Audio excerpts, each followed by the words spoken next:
تیسرا مقصد فکر اہل حدیث حضرات، اہل حدیث حضرات کے معاملے میں پہلی بات تو یہ ہے کہ زیادہ تر دین تصوف سے بچے ہوئے، اور یہ میں سمجھتا ہوں کہ بہت غنیمت، یعنی اگرچہ ان کے بھی بعض لوگوں نے اس زمانے میں یہ خیال کیا کہ گنگا بہ رہی ہے تو ہاتھ دھو ہی لینے چاہیے، لیکن زیادہ تر بچے ہوئے، اور تصوف کے معاملے میں ان کے یہاں نقد و جرا کا اسلوب کیا، بلکہ انہی پچھلے دنوں اہل حدیث کے ایک جید عالم جن کو ایک حادثے میں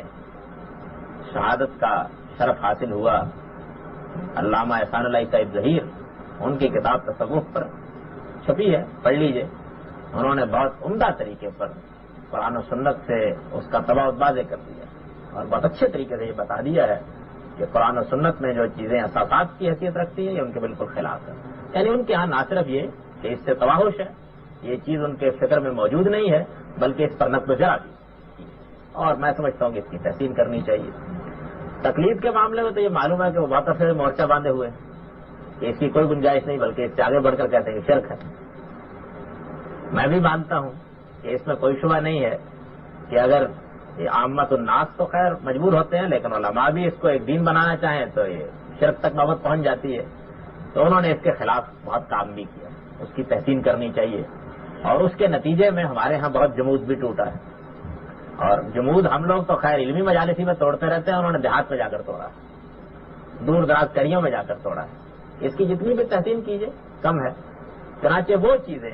کہ جو اہل تصوف کے ہاں ملتی ہیں، وہ کہانیاں جو بریلویوں کے ہاں ملتی ہیں، وہ خاص طرح کے مسائل جو دیوبندیوں کے خصائص میں سے ہیں، اسی طرح مقلدانہ روش میں جو جمود پیدا ہوتا ہے، یہ چیزیں ان کے ہاں موجود نہیں ہیں۔ اس کے بعد جہاں تک تعلق ہے روایات کا، اس معاملے میں بھی اس میں کوئی شبہ نہیں ہے کہ ان کے ہاں سند کی حد تک جر و نقص میں بہت غیر معمولی مبالغہ کیا جاتا ہے۔ میں مبالغہ اچھے معنی میں بول رہا ہوں، یعنی جو دین کے نقطہ نظر سے ہونا ہی چاہیے، واہی روایت کو بہرحال وہ قبول کرنے سے اجتناب کریں گے، موضوع روایات کو الگ کر ہی دیں گے، کسی ضعیف روایت کو بھی بنائے استدلال نہیں بنائیں گے، اصول میں اس کو قبول نہیں کریں گے۔ اس طرح کی باتیں کہ فضائل کے معاملے میں یہ توسع برت لینا چاہیے، اس سے بھی اجتناب ہی کریں گے۔ جو چیزیں ان کی سامنے آ رہی ہیں اس میں یہ احتیاط کو ملحوظ رکھتے ہیں، لیکن اگر کوئی روایت سند کی بنیاد پر ثابت ہو گئی پھر اس کے بعد وہ جر و نقص سے بالاتر ہے۔ اس معاملے میں ان حضرات کے غلو کا عالم یہ ہے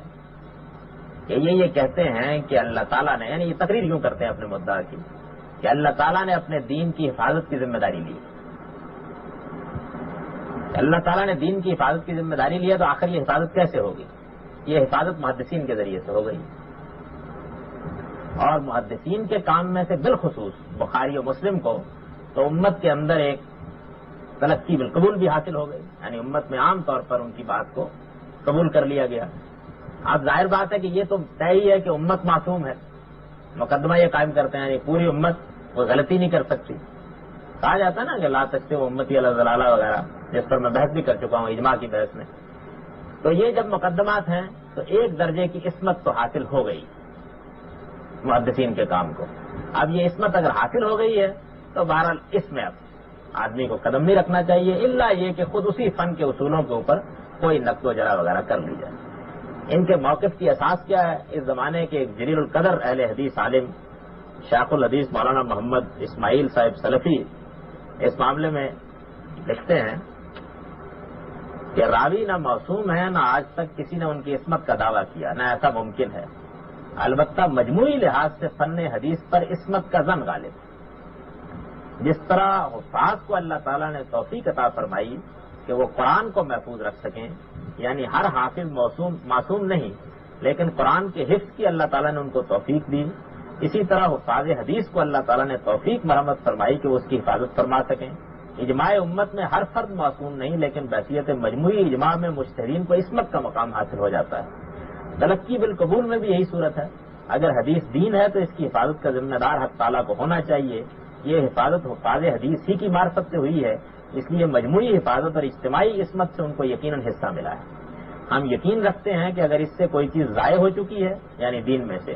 تو اس کی ضرورت نہ تھی، اور جس چیز کی ضرورت تھی اسے محفوظ رکھنے کی توفیق اللہ تعالیٰ نے ائمہ حدیث کو عطا فرمائی۔ ذالک فضل اللہ یؤتیہ من یشاء واللہ ذو الفضل العظیم۔ یہ نقطہ نظر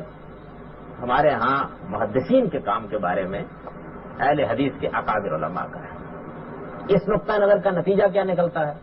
اس نقطہ نظر کا نتیجہ یہ نکلتا ہے کہ جب ایک روایت سند کے لحاظ سے مضبوط ہو جاتی ہے تو پھر اس کے بعد وہ قرآن کے خلاف ہوا کرے، وہ عقل عام کے خلاف ہوا کرے، اس کے اندر دین کے مجموعی مزاج کا تیا پانچا ہو جائے، کوئی فکر نہیں ہے۔ یہ چیز پھر ان لوگوں کے ہاں باقی رہ گئی، یعنی بڑی غلاظتوں سے انہوں نے اپنے آپ کو پاک کیا ہے، لیکن یہ چیز باقی رہ گئی ہے۔ اس کے لیے جو استدلال کا صغرا کبرا قائم کیا گیا وہ بالکل غلط۔ قرآن مجید میں جس جگہ یہ بات آئی ہے کہ اللہ تعالیٰ نے اس کی حفاظت کی ذمہ داری اٹھائی ہے، اس کو قرآن سے نکال کے پڑھ لیجیے، سورہ حجر کی ابتدائی آیات میں ہے۔ اس میں واقعہ یہ ہے کہ قرآن ہی کی حفاظت کر دیتے ہیں۔ اللہ تعالیٰ نے قرآن کی حفاظت فرمائی، قرآن مجید کی حفاظت کے لیے غیر معمولی اہتمام اس امت میں ہوا ہے، اور اس کے ذریعے سے در حقیقت پورے دین کی حفاظت ہو گئی۔ یعنی پورے دین کی حفاظت یوں نہیں ہوئی کہ ائمہ محدثین کو عصمت حاصل ہو گئی ہے، یوں ہوئی ہے کہ اب اس دین میں قرآن میزان ہے، لہذا کوئی غلط چیز جو قرآن مجید کی کسوٹی پر پرکھ کے دیکھ لی جائے گی وہ اس میں داخل نہیں ہو سکتی۔ حفاظت اس طرح سے ہوئی ہے، یعنی قرآن مجید کی حفاظت کرنا ہی کافی ہو گیا ہے باقی دین کی حفاظت کے لیے، بشرطے کہ قرآن کی یہ حیثیت مان لی جائے۔ اس کے لیے اس طرح کی شاعری کرنے کی ضرورت نہیں ہے کہ جب پوری کی پوری امت معصوم ہو جاتی ہے اور ائمہ محدثین معصوم ہو جاتے ہیں۔ قرآن مجید کی حفاظت کی اللہ تعالیٰ نے ذمہ داری لی ہے، اور سیاق میں جہاں یہ آیت آئی ہے قرآن مجید کی حفاظت کے بارے میں، اور قرآن کے علاوہ اور کچھ مراد لینا ممکن ہی نہیں ہے، اس کو پڑھ لیجیے۔ سورہ کی ابتدائی 6-7 آیات ہیں جن میں یہ مضمون بیان ہوا ہے، بہت صاف واضح طریقے پر اللہ تعالیٰ نے قرآن کے بارے میں لکھا، اور میں نے یاد کر دیا کہ اس کے ذریعے سے پورے دین کی حفاظت ہو گئی۔ یعنی اب ہمارے پاس ایک ایسی میزان موجود ہے کہ جس میزان پر تول کر ہم دیکھ سکتے ہیں کہ کیا چیز صحیح ہے کیا چیز غلط ہے۔ اس طرح اس دین میں کسی غلط چیز کے داخل ہونے کا امکان باقی نہیں رہا۔ حفاظت کا طریقہ اللہ تعالیٰ نے یہ اختیار کیا ہے، اس کے لیے اس صغرا کبرا کو قائم کرنے کی کوئی ضرورت نہیں ہے۔ محدثین کے کام کا میں اس سے پہلے اپنے لیکچروں میں جائزہ لے کر بتا چکا ہوں کہ سند کی تحقیق کے جو اصول انہوں نے قائم کیے ہیں ان کی جلالت کا اعتراف کرنے کے باوجود یہ واقعہ ہے کہ ان میں خلا ہے، ان میں کمزوریاں ہیں، ان کی بنیاد پر کوئی بات حتمی طور پر پیغمبر کی طرف منسوب قرار دینا ممکن نہیں۔ اس وجہ سے یہ ضروری ہے کہ جو ذخیرہ سند کی بنیاد پر بھی محفوظ ہمارے ساتھ پاس پہنچ گیا ہے اس کو قرآن کی روشنی میں دیکھا جائے، اس کو عقل عام کی روشنی میں دیکھا جائے، اس کو پیغمبر کی سنت ثابتہ کی روشنی میں دیکھا جائے، اس کو ان دلائل کی روشنی میں دیکھا جائے جو دین کے اصولوں سے استنباط ہو کر ہمارے پاس موجود ہیں۔ وہ اگر اس پر پورا اترے تو دین ہے، پورا نہ اترے تو اس کو معذرت کے ساتھ رد کر دینا چاہیے۔ اللہ تعالیٰ نے دین کی حفاظت کا جو اہتمام کیا ہے اسی اصول پر اس کی حفاظت کے لیے سعی و جہد بھی کرنی چاہیے۔ میں چونکہ اس موضوع کے اوپر بہت تفصیل سے گفتگو کر چکا ہوں اس لیے یہاں اشارہ کافی سمجھیے۔ تو یہ چیز ہے جو در حقیقت ان لوگوں کے ہاں ایک ایسے غلب کی صورت اختیار کر گئی ہے کہ جس کے بعد ان کی مجالس میں ذرا بحث کی جائے تو نوبت یہاں بھی پہنچ جاتی ہے کہ پھر قرآن مجید بھی مشتبہ ہو جاتا ہے، یعنی اس پر بھی کوئی گفتگو کرنا حدثنا اخبرنا کے بغیر ممکن نہیں رہتا، اور وہاں تک نوبت پہنچ جاتی ہے کہ جس طرح ہمارے اہل تشیع کہتے ہیں کہ قرآن مجید تو چلیے مان لیتے ہیں یہ ہے ہمارے پاس، لیکن اس قرآن مجید کی تعویل اللہ تعالیٰ نے حضرت علی پر نازل کی تھی، اور وہ تعویل ہے جس کی روشنی میں اس کو سمجھا جاتا ہے۔ یہاں بھی بڑے اصرار کے ساتھ یہ کہا جاتا ہے کہ روایت کی روشنی میں اس کو سمجھا جائے گا۔ اللہ تعالیٰ نے اس کی شرح و وضاحت کا اہتمام پیغمبر کے ذریعے سے کر دیا ہے۔ بات صحیح بھی ہے، لیکن جس غلوب کے ساتھ کہی جاتی ہے اس کے نتیجے میں قرآن بالکل معطل ہو کر رہ جاتا ہے۔ قرآن مجید کو روایت منسوخ کرتی ہے ان لوگوں کے ہاں، قرآن مجید میں روایت تخصیص کرتی ہے ان کے ہاں، قرآن مجید پر روایت تقیید عائد کر دیتی ہے ان کے ہاں، قرآن مجید کے مفہوم میں تغیر تبدل کی بے شمار صورتیں پیدا کر دیتی ہے، وہ میزان کی صورت میں باقی نہیں رہتا۔ صرف روایت پرستی کا یہ پہلو کہ سند کے لحاظ سے، یعنی باقی چیزوں سے تو انہوں نے اپنے آپ کو محفوظ کر لیا، سند کے لحاظ سے بات مضبوط ہے تو بس ٹھیک ہے۔ یہ تو یوں سمجھ لیجئے کہ ان تینوں اصولی باتوں کے لحاظ سے ان مکاتب فکر کے بارے میں ہمارا نقطہ نظر ہے۔ آخری چیز جو ان سب کے ہاں قدر مشترک کی حیثیت رکھتی ہے، اور میں نے اسی لیے اس کو مؤخر کر دیا تو اہم ترین ہے، وہ یہ ہے کہ قرآن مجید کے بارے میں یہ سب کے سب حضرات نہ اس بات کے قائل ہیں کہ اس میں کوئی نظم و ترتیب ہے، اور نہ اس بات کے قائل ہیں کہ وہ اس دین کے اندر میزان کی حیثیت رکھتا ہے۔ قرآن مجید میں اگر نظم و ترتیب کا نہ مانیے تو وہ حجت نہیں رہتا۔ پھر اس کے بعد ہر آیت اپنی جگہ منفرد ہے، اس میں 2 معنی 3 معنی 4 معنی ہو سکتے ہیں۔ نظم مانیے تو پھر ایک تعویل کو